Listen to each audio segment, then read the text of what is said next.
तो चलिए आज हम एक ऐसी कहानी की दुनिया में चलते हैं जो अंधेरे, डर और एक गहरे रहस्य से बुनी हुई है।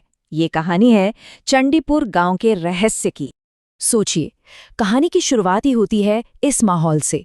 आधी रात का वक्त है, चारों तरफ एकदम घना सन्नाटा, और उस सन्नाटे को तोड़ने वाली आवाज है सिर्फ कुत्तों के रोने की। बस यहीं से ये कहानी हमें अपने अंदर खींचना शुरू कर देती है। तो कहानी का पहला पड़ाव एक सुनसान स्टेशन। यही हमारी मुलाकात होती है कहानी के मेन कैरेक्टर से, एक अकेले मुसाफिर से जो एक बहुत बड़ी मुश्किल में फंसा हुआ है। कल्पना कीजिए, आधी रात का वक्त, चंडीपुर स्टेशन, और उस पूरी ट्रेन से सिर्फ एक ही आदमी उतरता है, सुमित। स्टेशन इतना वीरान है, इतना खामोश कि उसे अपनी ही कदमों की आहट डरावनी लगने लगती है। तो सुमित की प्रॉब्लम क्या है? असल में वो बुरी तरह फंस गया है। एक तो उसकी ट्रेन लेट है, ऊपर से उसे एक बहुत ज़रूरी दवाई सोनाझुरी गांव पहुंचानी है। अगर नहीं पहुंचाई तो नौकरी हाथ से गई। लेकिन स्टेशन पर ना कोई रिक्शा है, ना कोई टैक्सी। अब वो करे तो क्या करे? और यहीं से कहानी में एक नया मोड़ आता है। सुमित को खतरे का पहला इशारा मिलता है, एक ऐसी चेतावनी जो सीधे अंधेरे से निकल कर आती है। उस पूरे वीरान स्टेशन पर उसे सिर्फ एक और शख्स मिलता है, एक चाय वाला। नाम है राजू। वो अंधेरे में चुपचाप बैठा है और सुमित को एक बहुत ही अजीब, बल्कि यूं कहें कि एक डरावनी सलाह देता है। राजू की ये चेतावनी बहुत सीधी और साफ है। वो सुमित से कहता है, रास्ते में चाहे कुछ भी हो जाए, कोई कैसी भी आवाज दे, रुकना मत, और सबसे जरूरी बात, पीछे मुड़कर तो बिल्कुल मत देखना। ये सुनकर डर और बढ़ जाता है ना? अब सोचिए सुमित क्या करे। एक तरफ जान का खतरा, दूसरी तरफ नौकरी।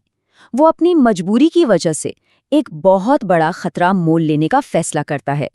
वो उस घने कोहरे और अंधेरे में पैदल ही निकल पड़ता है।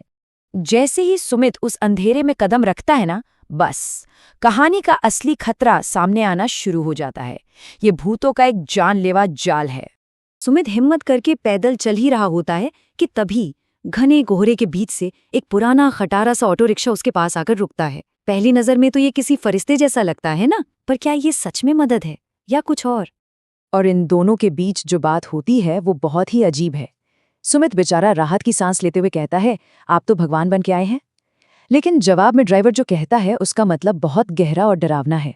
वो कहता है, ऐसी जगह छोड़ेंगे कि फिर कहीं जाने की जरूरत नहीं पड़ेगी।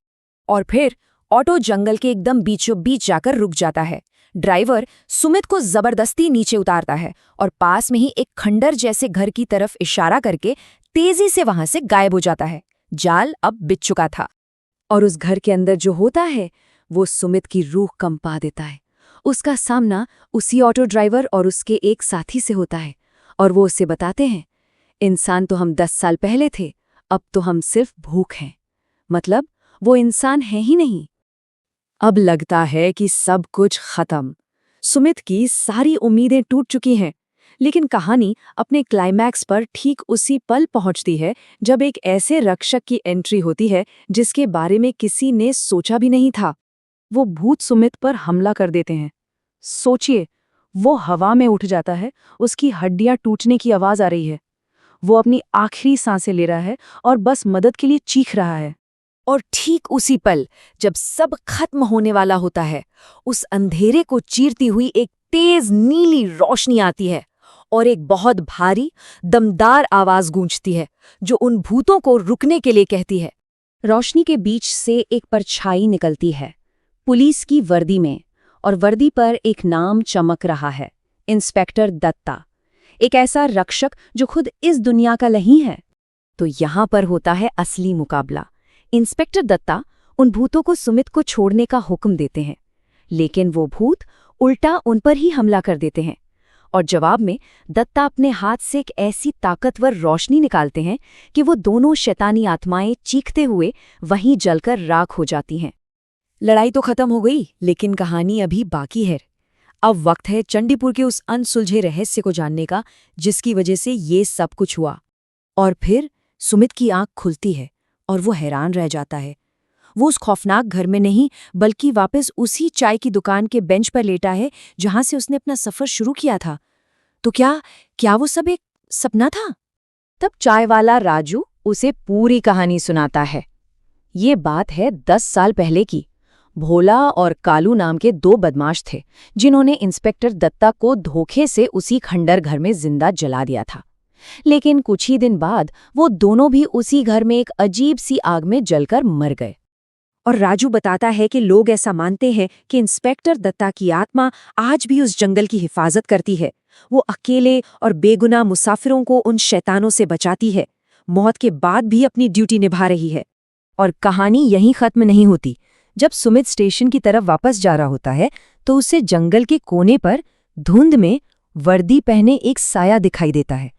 वो साया धीरे से सुमित को सल्यूट करता है और फिर कोहरे में गायब हो जाता है। ये सबूत था कि जो भी हुआ वो सच था। तो ये कहानी हमें एक बहुत बड़े सवाल पर लाकर छोड़ देती है। क्या आत्माएं वाकई न्याय दिलाने के लिए वापस लौटती हैं?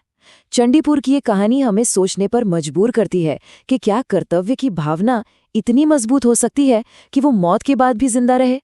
इसके बारे में क्या राय है?